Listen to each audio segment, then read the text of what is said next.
Allah Subhanahu wa taala berfirman di dalam Al-Qur'an, di dalam surah Al-Kahfi ayat 46, Al-mal wal banun zinatul hayatid dunya.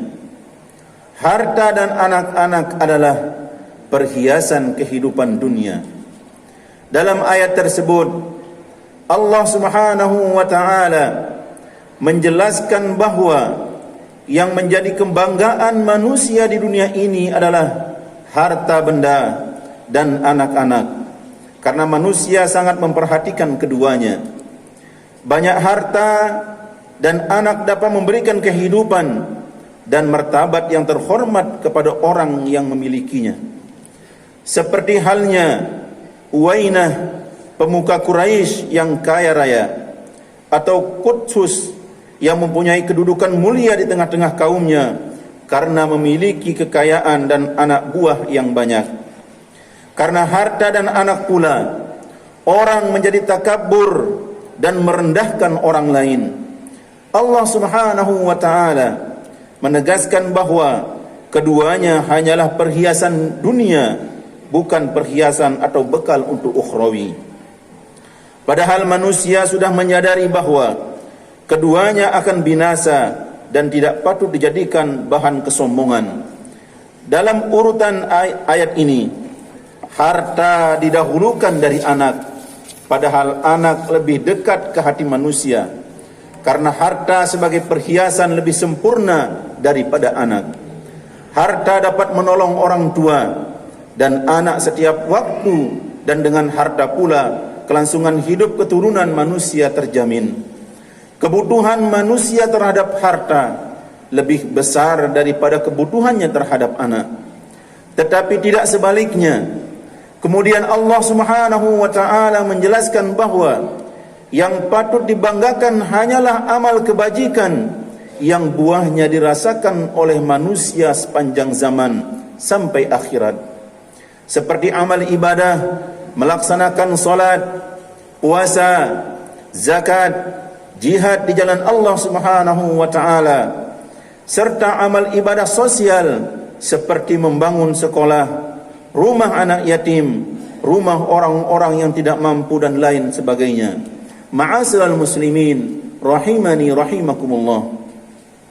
Amal kebajikan ini lebih baik pahalanya di sisi Allah Subhanahu wa taala daripada harta dan anak-anak yang jauh dari petunjuk Allah Subhanahu wa taala, dan tentu menjadi pembela dan pemberi syafaat bagi orang-orang yang memilikinya di akhirat ketika harta dan anak tidak lagi memberikan manfaat.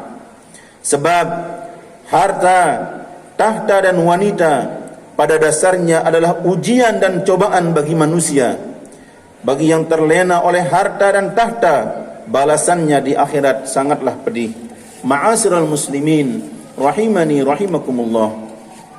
Allah Subhanahu wa taala menegaskan di dalam Al-Qur'an, di dalam surah Al-Imran ayat 14, Zuyyina lin-nasi hubbus syahawati minan nisa wal banina wal qanatirul muqantarati minaz zahabi wal fiddah.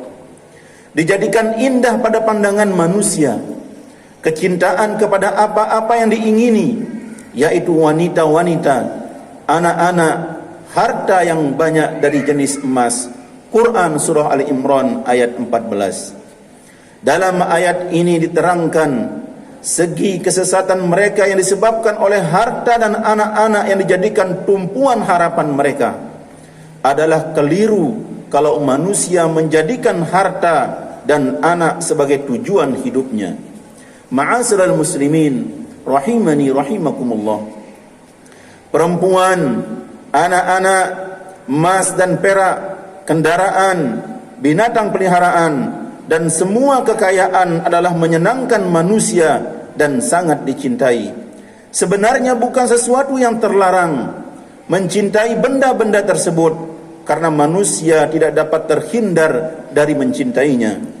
Namun sedikit sekali orang-orang yang memahami keburukan atau bahayanya, sekalipun bukti-bukti cukup jelas dan banyak yang memperlihatkan keburukan dan bahayanya.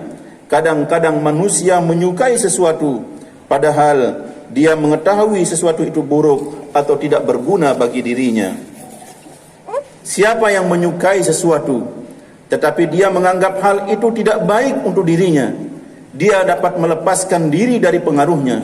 Sesungguhnya Allah Subhanahu wa ta'ala menjadikan tabiat manusia cinta kepada harta benda dan kesenangan.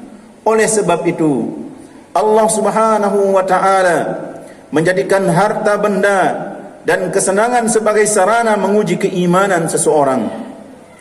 Apakah dia akan menggunakan semua harta dan kesenangan itu untuk kehidupan dunia saja, ataukah dia akan menggunakan harta bendanya untuk mencapai keridhaan Allah Subhanahu wa ta'ala?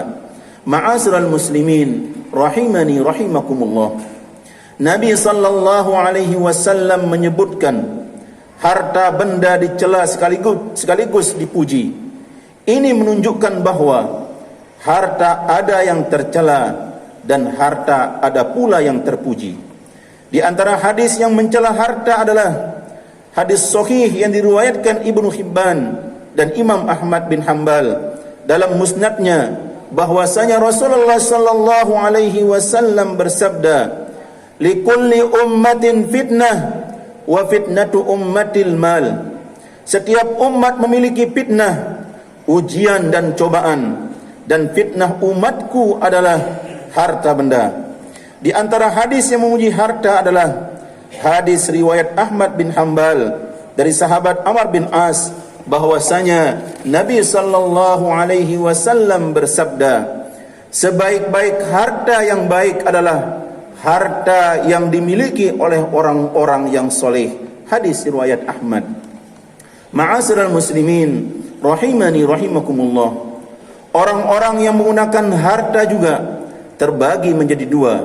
Rasulullah sallallahu alaihi wasallam bersabda dalam hadis yang diriwayatkan oleh Imam Muslim, "Inna hadzal mal khadiratu khulwah, faman akhazahu bihaqqihi wa wada'ahu fi haqqihi, fa ni'mal ma'unah huwa, wa man akhazahu bighairi haqqihi kana kalladhi ya'kulu wa la yashba'."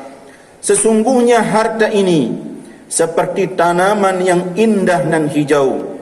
Orang-orang yang memperolehnya dengan cara yang benar dan menempatkan pada jalan yang benar, maka harta itu akan menjadi penolongnya untuk taat dan memperoleh keridhaan Allah Subhanahu wa ta'ala.